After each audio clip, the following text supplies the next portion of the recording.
Thank you, Commander.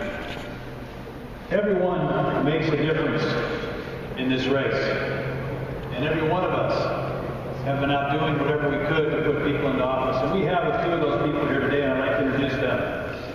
We have the Ventura County Board of Education member, Dean Kinnicky.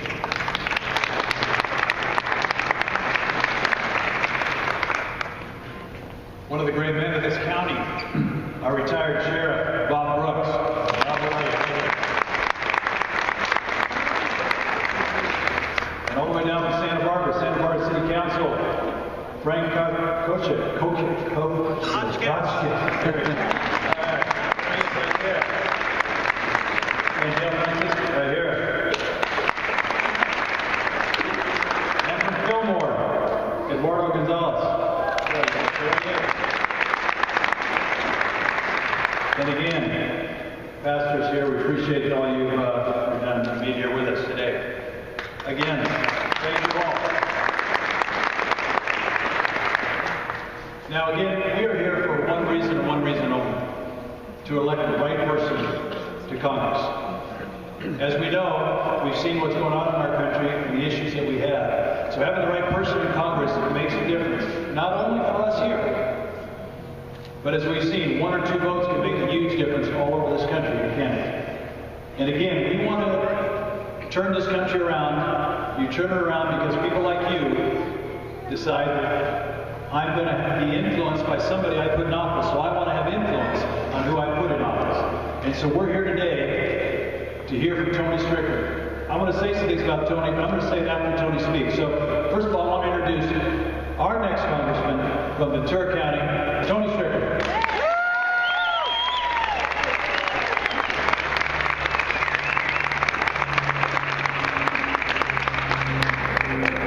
Let's give a big round of applause for Supervisor Peter Foy.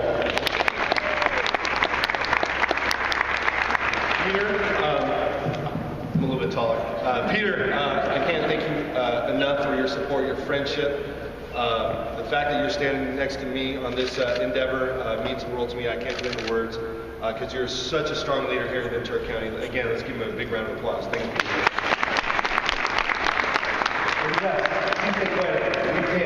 We're going to work together. We're going to make a difference, and that's what this is all about.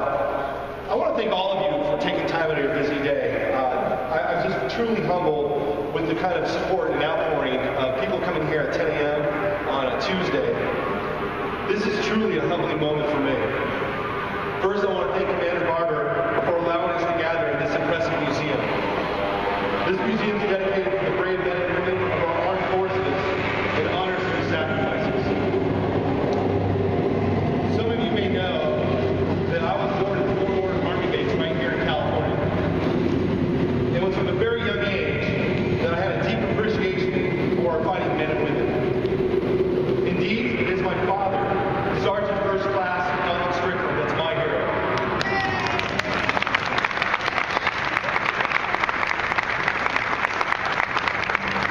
See, my dad was a career military soldier, a drill sergeant, who served our country for over 20 years and fought in both the Korean and Vietnam Wars. He fought to preserve the freedom that we all enjoy today. That freedom allowed my mother to immigrate to the United States from Germany, become an American citizen, and provide a better life for herself and her family. Mom and Dad, I love you very much. Let's give a round of applause.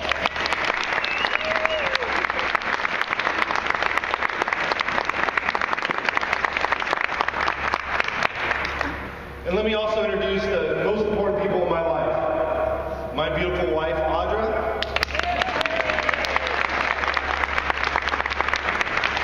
Ruby Ruth, who's 6 years old. And Tiny Tony, who's 4. I wouldn't be here today without their support. For the last 26 years, our community has been served with honor and distinction by a man I deeply respect, Congressman Elton Gowgley. I know I speak for each and every one of us that we owe Congressman Gowgley a debt of gratitude for his service and wish him and Janice nothing but the best.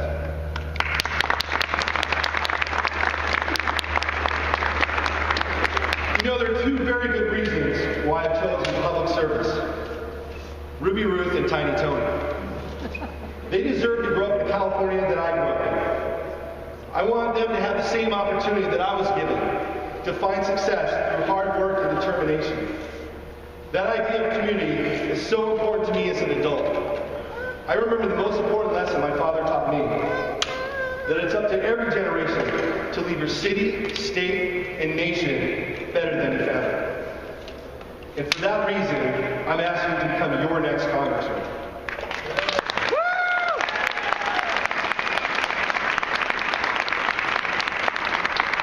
I expect this campaign to be spirited, but I'm committed. I'm committed to uniting our community, Republicans, Independents, Democrats alike, behind policies that create jobs and economic opportunity for those struggling to make ends meet. Like most, my parents made the tough pocketbook decisions around the kitchen table. They scripted and saved in order for my brother and I to have a brighter future. Decisions like that are made every day in every home across America. That's why jobs, job creation, and job retention has always been and will always continue to be my highest priority. Here today, we're surrounded by symbols of our nation's strength, and I'm reminded that we live in a dangerous and increasingly unstable world. Iran, Afghanistan, Pakistan, North Korea, Syria. America's vision to defend freedom has never been more important. That's why I'm concerned over the deep defense cuts proposed by the Obama administration. Let's be clear. These cuts threatens America's ability to project strength and defend those threats abroad. Not only those cuts back our nation's defense, but they also dramatically affect jobs right here in our own backyard. Send me to Congress, and I'll stand up to those who want to weaken our military and jeopardize our security.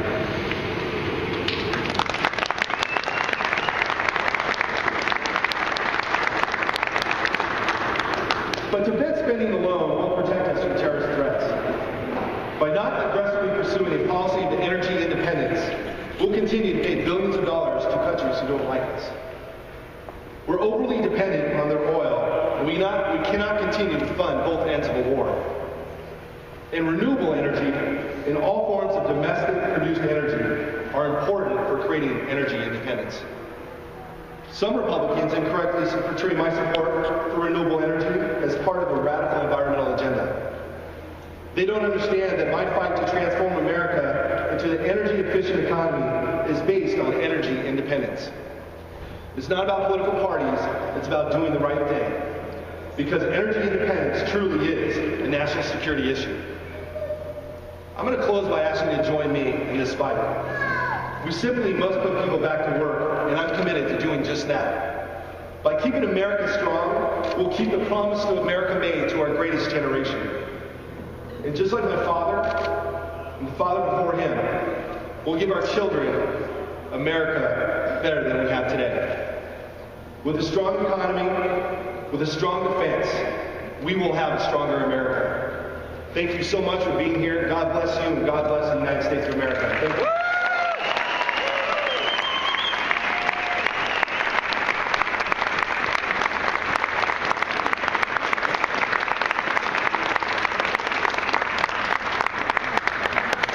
Thanks again for everybody for being here. I really appreciate it. This is my beautiful family. Mr. Carson, this is my father.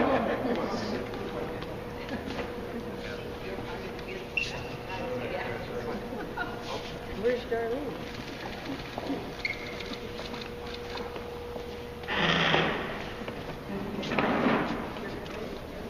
This is truly a family event, and I consider each and every one of you as very close personal friends. Thank you for being with us on this endeavor. It means the world to my family, and together we will change America. Thank you again.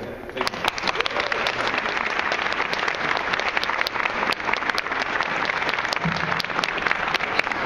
Tony, thank you for willing to take this on, because this is going to be a challenge. Not only the challenge to get there, but the challenge when you're there, as we've seen. It's going to be a fight, and it's going to be stressful. It's going to take a toll on this family. But this family has never not gone to the fight. Tony has always been willing to step up. I was always been willing to step up because they care about you, they care about this country. So when you say, is it worth me investing in this guy's a candidate, I'm going to tell you, it's worth everything. It's worth you putting your time, your treasures, efforts, your family, from a sign to walking through the streets, knocking on doors, writing checks. It is worth it because we in this county and we in America need men like Tony Strickland. Men who believe something in their hearts. Men who don't put their finger in the wind to see what it is. Somebody who stands for what he believes. Somebody, if you look back when he was in the legislature, willing to take on a governor, everybody said no. Because it didn't matter if it was politically right or wrong. He just knew it was the right thing to do. And that's the most important thing that we look for. If we had more men like this and women in Congress, we wouldn't have the issues we have, would we? No, we would have people in this country who would stand for the values that we all believe in. The values that have made this country great.